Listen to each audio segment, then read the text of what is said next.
саламатсыздар достар, менің каналыма қош келдіңдер. Сіздермен бүгін мен Адити достар, бүгін менің каналымда менің гардеробыма обзор. Менен бұны телеграм подписчиктер өте көп сұрады, сол үшін мен бүгін осы видеоны түсірейін деп жатырмын. Менің гардеробым өте болса кішкентай, но ішіндегі киімдер бір кигенде апталап кететін күшті киімдер. Жаман енді кетіп, потому что сіздерді түсіру үшін мен қандай механизм жасаймын білейін, қазір көрсем, айнаға көрсем ақма. Олега скотчтарды мен телефонның экранына жабысып сөйтіп стол қойып сөйтіп, оның өзіне бойым мынандай болып тұр. Для этого мне оба екі кетуге керек. Ең бірінші ең кішкентай киімнен бастайық. Бірінші вешалка, еще раз ко мне не волнет тұр. Ең бірінші ол менде осындай джинсовый юбка. Джинсовый юбка мен, мен нафазалин, дәрім таппай жүрсем қалтасында екен ғой. Мен гипоаллергия деймін, қалай аллергияға қарсы дәрім. Мен аллергия менің страхым бүкіл көйлектерді қалтасында осылай нем жүреді. Газда көбінесе салып қойыппын. Менде қазір еще тағы екеуі бар, оларды басқа қалтаға саламын. Осындай мына жағында бір қалта, мына жағында бір қалта бар, бес қылып қойыппын. Осындай джинсовый асты мынандай юбкам бар, ұзын өте әдемі, идеально тұрады маған. Бірақ маған сәл бері үлкен. Мына жерден келген тобығынан.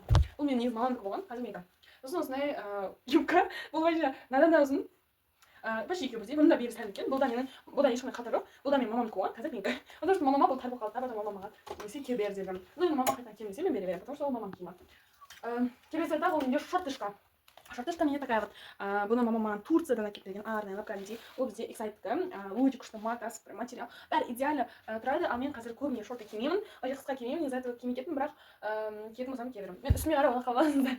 Қысқа кие жоқ деп жоқ, мен астан осылай қысқаға кимей жүрмін. Бірақ если что, мүмкін жазда Алматыға барғанда киіп қалуым мүмкін. Ал мына бізде джинсовый юбка. Менде джинсовый юбка, джинсовар оказывается көп екен. Бұл менде осындай юбка, бұның қай жаққа шығады? Мына артынан мындай просто жүргенге удобно болсын деген несі бар, и қалталары болды, басқа артық ешқандай элемент жоқ. Так, бұл менің астыңғы образдарымнан осы уже төртінші асқа келдім, бірақ мен мына юбкамен джинсыны айналдырып мектепке кие беремін білмеймін. Мынаған бәлкім ұмытып кеттім мен даже. Келесі менде енді әлі мектеп формалары тұр, потому что біз әлі күнде емтиханға барамыз, күнде консультацияға барамыз, күнде, короче, әлі мен аттестат алған жоқпын, сол үшін бұлар маған әлі де керек болады. Осындай бір кофта, бұларға сол тоқтамай ақ қояйын. Және то же самое осындай бір чуть корсетный болып көрініп тұратын андай кофта, короче. Бұны маған салып әтесім берген. Подать еткен. Одан кейін осындай менде студиянаға топ бар. Бұның жеңі жоқ. Қалай айтып, жеңі вообще жоқ. Мойынға тағылады. Мындай, короче, өте әдемі образбен, прям элегантно көрінетін киім. Мен қатты жақсы көремін. Бұл менде М размерінде. Менің үстіңгі киімдерім барлығы М размер, ал астыңғыларым S-қа сондай. Асты үсті дегенді қалай қысқартып айтуға болады, өзі тоқтағай білмеймін, бірақ осындай, короче, маған өте қатты. Мынаны мен үстіне көрсеңіздер, вау деңіздер. Ол менде айткендікі. Мынау менде өзімдікі, и мынау өзімдікі. Мынау өзімдікі, мынау айткендікі. Оверсайз. Или точнее жазайтенка білмеймін. Мен блин, басым көрмей тұр. Басы жоқ адамдар сияқты. Так, короче, одан кейін менде галстуктар отдельно десең. Мына галстук мен ағамдікі, но мен таға беремін. Мына тоже самое үйде көреткі, бұны мен таға беремін, бұны тоже самое. Галстуктар тұрған ештеңе жоқ. Сосын барлығы мен мамамның хатточктері, мынандай, короче, сіздердің мамаларыңызда да бар болса, комментарийға белгілеп кетіңіздер, бірақ белгілеп деп Инстаграм сұрайтын ол. Жазып кетіңіздер, бірақ мен мамамдікі единственный. Бұл неге басып көрмейді, эмоцияларын көрмей жатыр. Осылай, короче. Мен просто мен штатив туралы жақсы хабарым. Маған де саған штатив подать етейін деп алдыңғы видеода айттым, просто демай ана отырып алмай о, рен болып жатыр. Азыр жамай кетті олай. Так, короче, солай де саған штатив подать етейін. Штатив болса, мына жерде тұрады штатив көрмей лампамен и ұзарып тұрады. Мына жерде тұрып видео түсіруші едім. А мына жерде маған астының өзіне бірнеше зат қою керек. Мен көрейінші амандығым. Короче, өзі құрастырылмалы стол бар. Осының үстіне мына столды қойып көрейін қазір. Мынау кайф болу маған. Мынау еще келмей тұрған астына. Мен оны қаққасына элементтер қосып келтіріп алдым. Аман тапсаң қарда жауады деген, қарда жанат деген осы екен. Келесі, как всегда, вот такая вот вешалка. Мына жаққа әдес мои вешалкалар. Так, потом менде осындай кофточка. Бұл мен тоже самый мамамды. Білмеймін, негізі мен мамадан вообще кішкентай адаммын. Білмеймін, маманың киімдері маған шақ келе береді. Либо мен кең оверсайз кие беруім қалған ба, бір бәле. Как күте тұрыңдар. Сәл яркісі қосылай, как күте тұрыңдар. Осындай, короче. Бұны тағып қоямыз. Давайте ары қарай мен пикми боламын. Осындай. Вот тут еще кармашек. Ой, блин, пикми боламыз, құрсын. Олмай қояды. Осы жерден қайды. Келесі еще. Менде вешалка жоқ деп қойып, толы екен ғой. Мына вешалканың бәріне киім керек маған. Осындай менде кофточка бар. Бұны тойларға арнайлап кимесең, повседневно вообще кимеген бұндайды. Келесі вот такой вот көйлек. Бұл вообще қалың көйлек. камаздан бәрі мен видео түсіргенде өседі всегда кабинетте түсіргенде детский түсіргенде залға кухня қағаз түсіргенде осындай болады. Мынандай көйлек бар менде, осы менің единственный қысталау бір образым осы шығар. Қалған барлығы өзім прикиньте. Мына образды мен күзде мысалы кисем болады. Сақтап қалдым. Цвет өте кайф. Мында менде кроп топ бар екен. Кроп топ. Бұны менде рубашка бар, соның ішіне киемін деп осы жаққа қойдым. Осы жаққа болған негізі шоколад түсті. Сосын мынандай менде зат бар. Бұл менің әпшемдікі, Айкелігі. Айкен көріп отырсаң, мынаны қайтып үтіктейді қалтасын. Қанша үтіктесең де қырмыш құсап көрінеді, не қылмайды деп. Ұрып отырып кетті ғой. Киімді кәдімгі құрсын. Сосын келесі ол бізде осындай юбка, бұл менің единственный демей қой, бірақ менің осындай ең жақсы көретін юбкам. Гүл бауымен прям елден ерекше. Менде ғана бар десең, именно біздің ауылда менде ғана бар. Мысалы, бұдан ұзын, то же самое, бірақ қатты ұзын емес. Өзіме прям идеально. Жаңа көрсеткен оңай, көрсету қиын. Короче, осындай юбка менің қатты жақсы көремін деп қойдым. Келесі менің белдіктеріме бөлек. Мен гардеробыма қазір кішкентай екендерші. Келесі ол менде осындай укороченный қара түсті кофта. Бірақ мен оны жазға пайдаланбаймын деп ойлаймын. Білмеймін, не болғандықтан шығар. Как говорится, қалай айтатын ана?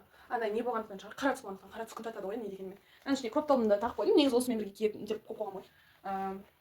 Негізі былай джинсы тырнап кете беруге болады, потому что бұл укороченный, бірақ жеңі ұзындығы не то. Бұны мен күзде, көктемде, повседневный қысқа да даже кие беретін не ғой негізі. Одан кейін тағы фешуткам. Білмеймін, бәріне қажы жоспардым. Басында сөйтіп бастаған, енді ағын сөйтіп жазған едім. Енді мен белдіктеріне зор. Мен бүкіл белдіктеріме киіп алайын. Так, менде қанша белдік бар? Менде 6 белдік бар екен, ағатта. Бірақ енді бір образ құрау үшін 6-ауына тағып сөйтіп тұрып таңдаймын образды. Осындай Gucci секілді бір образ, как говорится, белдік бар. Белбеудің орысшасын ремен, да? Бірінші айт орысшаны дұрыстап айтқан сөзім орысша шығар. Сосын осындай обычный темно-синий. Кейбір образдар менің осы ешқандай белдікке сәйкес келмейді. Бүгін менде сенсациялық жаңалық болды. Оған кәдімгідей бір хабар 24-ке шығаратындай жаңалық болды. Менің шашым бюро ұстады. Мынау мен үшін үлкен жетістік. Мынау біреулерге бюро болып көрмеуі мүмкін. Мен үшін бұл афрокудри бауырлар. Короче, келесі.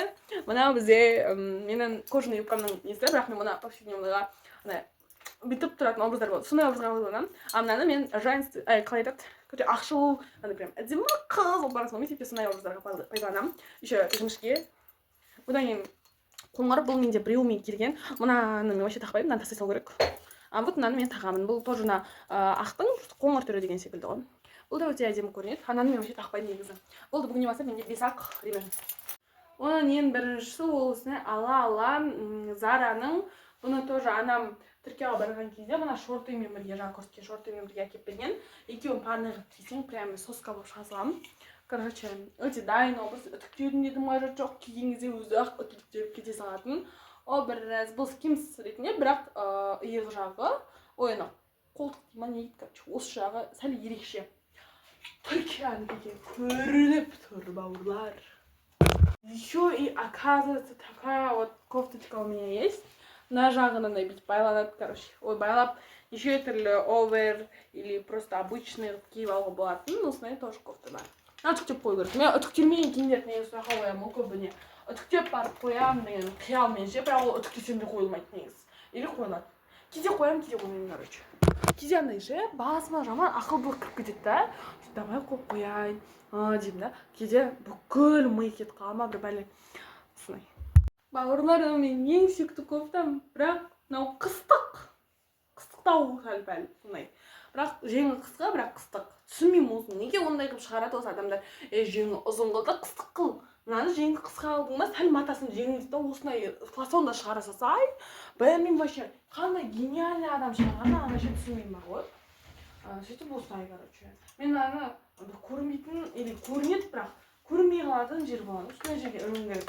Потому что мен киетін киім үстіне алып қойсам, ана киім өмірі кимеймін мен. Осыны аста қалған күйі жаз бойы қалады. Так что ана осындай бір болмайған бір жермен іле саламыз. Бірақ мен мұны қатты жақсы көремін. Еще ана жеріне бөліндісі бар осындай кішкентай ғана. Бұл менің сандуғаш деген тәтемдікі. Сандуғаш деген Назерке. Короче, бір тәтемдікі. Папамның жақтағы тәтемдікі. Сондай. Болды осымен бітті. Мен гардеробым обзор. Тағы мүмкін киімдер болуы мүмкін, бірақ мен тағы бір киім тауып келейінші.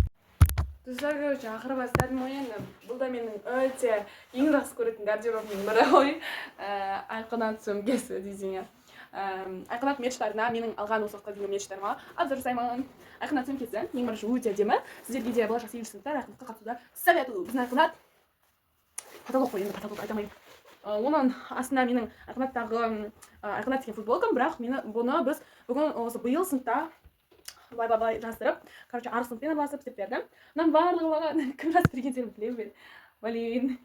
Емана. Мынау кім ол? Ема. Қараңдар, А+ деген да, жаңа жазбай кетіпті. IQ 26 депті. Мынаның өзіне маған жаңа белес деп жазып кеткен. Короче, мен үшін өте ыстық кофталардың бірі. Оқи алсаңыздар, арасында оқып қалуларыңызға болады. Можно, вам можно. Қазір келесің көрсем. Күте тұрыңдар, дорбамды ашып алайын депші. Ал мынау еді менің алғашқы және соңғы махаббатым.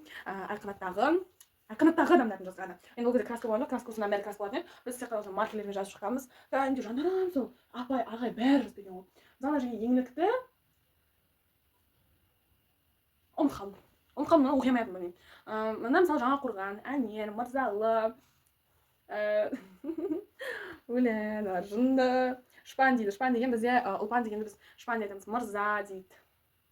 Адия топ, IQ топ, 100 дейді. Ренжіме. Мен осы кезде, короче, осы лагерьден мен дос балама ренжіп қалғам. Ренжіме деп жазып, сосын барып кешірем деймін, ренжіме деп жазып кеткен. Нұрай, Іңкәр, Сгущенка, Медет. Сгущенка деген бізде Айжұлдыз деген қыздың лақап аты болған. Осы жандарым махаббаттарым мен осы нәрсе жазып кеткен ғой, жандарым сол. Мен шынын айтайын, айқанаттағы адамдарды өте қатты сағындым, өте қатты жақсы көремін. Айқанаттағы бауырларым менің ютубым бар екенін көбісі біле бермейді. Если біліп қалып, айқанмен тауып алып дейді, көріп жатсаңдар, көрмей қойсыңдар, всегда мақтап жүремін. Так, келесі мынау да теріс қарап қалыпты. Бұл менде айқанаттағы осындай айқанат дейтін сары футболка. Бұл бізде финалисттің футболкасы, бірақ біз бұны бірінші турда IQ 25 кезіміздегі волонтердің қызметі ретінде таққанбыз. IQ 25 айқанат, және Once айқанат, және Forever айқанат деп осылай жазылған менің финалдағы жаным тәтті естеліктерім осымен бірге өткен. Жаным жақсы көремін. Финалдың әрбір күнін сағындым. Сол кезде бағаламаған, блин. Сол кезде үйге қайтқым келіп, мама папамды сағынып сөйтем. Енді қайда барсам мама папамды сағынамын, конечно, бірақ андай сол сәтте бағалау керек еді. Бағалап, көңіл күйімді көтеріп жүру керек еді. Сөмірейіп жүрдім мен сол кезде. Мына менде уже тютордың футболкасы. Бұған жеткен де бар, жетпеген де бар, мен жеттім. Айқанат шаңырақ бейнесі бір үйдің басына келіп тұр. Жандарым осы айқанаттың жаман фантазиясы таңғалам бар ғой. Мендегі айқанаттың еще кепкасы бар, финалистерге берілетін. Жаным, еще бұл менің кепкам емес. Мен өзімнің кепкамды жоғалтып алғанмын сол кезде. Иман аны Медет дейтін маған берген. Мынау саған мен естелік деп. Сен жоғалтып алдың ба деп. Мен жоғалтып алдым деген ғой. Айнайып кетіп барып, сосын айтып маған ба, менікін алдып, короче, өзінікін білдім. Мен бұны күнделікті өмірде тақпаймын. Айқанаттың бір жеріне барған кезде ғана тағып жүрген болатынмын. Так, осымен бітті. Менің айқанат мерчім, менің гардеробым осымен тамамдалды. Видеоның соңына дейін көргендер болды, әрине. Рахмет көп, мен барлықтарыңызды жақсы көремін. Всем пока. Всем покадан бұрын бауырларымнан қараңдар сендер. Короче. Қараңдар. Мен аңғаны скотчтап қандай еңбекпен маған жабыстырып, еще вот смотрите, көрдеймі. Андай столдың үстіне қойып болсын. Амал таптым ғой. Ойбай. Лайк басыңдар сол үшін. Осыдан видео шықпай қалса, менің экраным жылынып кетті деген сөзін скотчпен бірге. Ема. Қалай аламын?